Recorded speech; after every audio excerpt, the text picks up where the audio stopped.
भगवान गणपति के अवतरण व उनकी लीलाओं तथा उनके मनोरम स्वरूपों का वर्णन अनेक पुराणों और शास्त्रों में प्राप्त होता है। कल्प भेद से उनके अनेक अवतार हुए। आइए जानते हैं अलग अलग पुराणों में उनके जन्म से संबंधित पौराणिक कथाएं। पद्म पुराण के अनुसार एक बार श्री पार्वती जी ने अपने शरीर के उपटन से एक आकर्षक कृति बनाई जिसका मुख हाथी के समान था। फिर उस आकृति को उन्होंने गंगा में डाल दिया। गंगा जी में पड़ते ही वह आकृति विशालकाय हो गई। पार्वती जी ने उसे पुत्र कहकर पुकारा।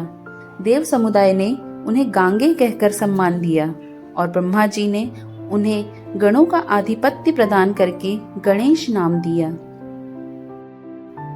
लिंग पुराण के अनुसार एक बार देवताओं ने भगवान शिव की उपासना करके उनसे सुरद्रोही दानवों के दुष्ट कर्म में विघ्न उपस्थित करने के लिए वर मांगा।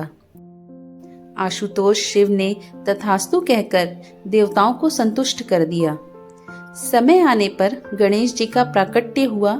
उनका मुख हाथी के समान था और उनके एक हाथ में त्रिशूल और दूसरे में पाश था।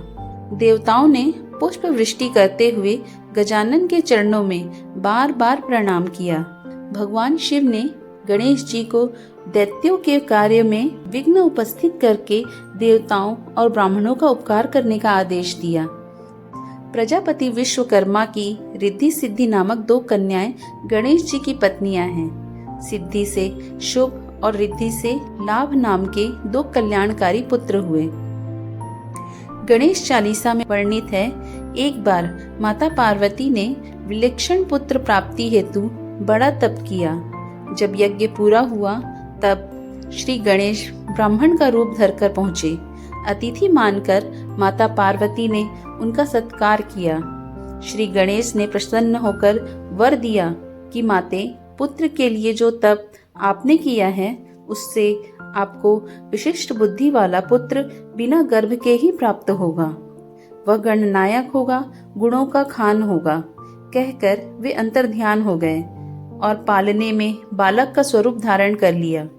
माता पार्वती की खुशी का ठिकाना न रहा। आकाश से फूलों की वर्षा होने लगी। भव्य उत्सव मनाए जाने लगे। चारों दिशाओं में देवी देवता विलक्षण पार्वती नंदन को देखने पहुंचने लगे।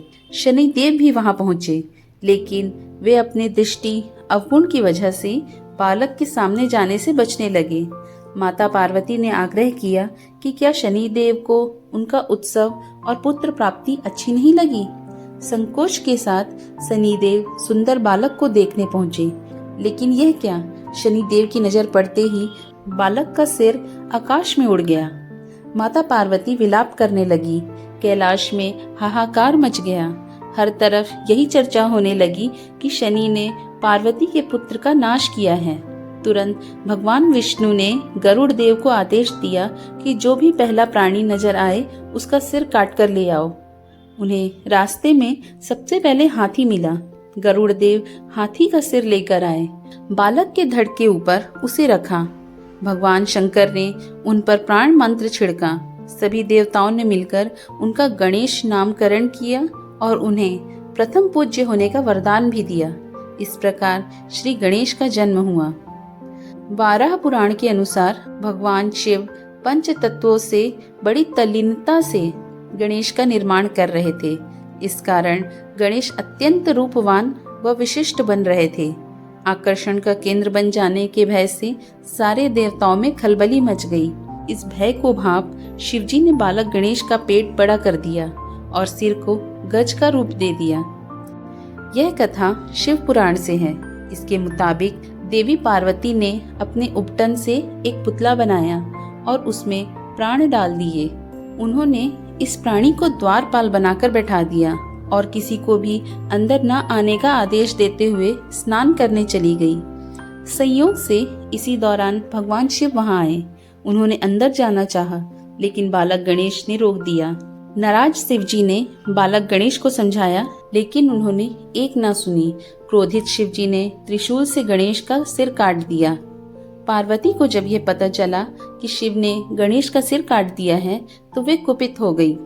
पार्वती की नाराजगी दूर करने के लिए शिवजी ने गणेश के धड़ पर हाथी का मस्तक लगाकर जीवन दान दे दिया। तभी से शिवजी ने उन्हें तमाम सामर्थ्य और शक्ति प्रदान करते हुए प्रथम पूज्य और गणों का देव बनाया।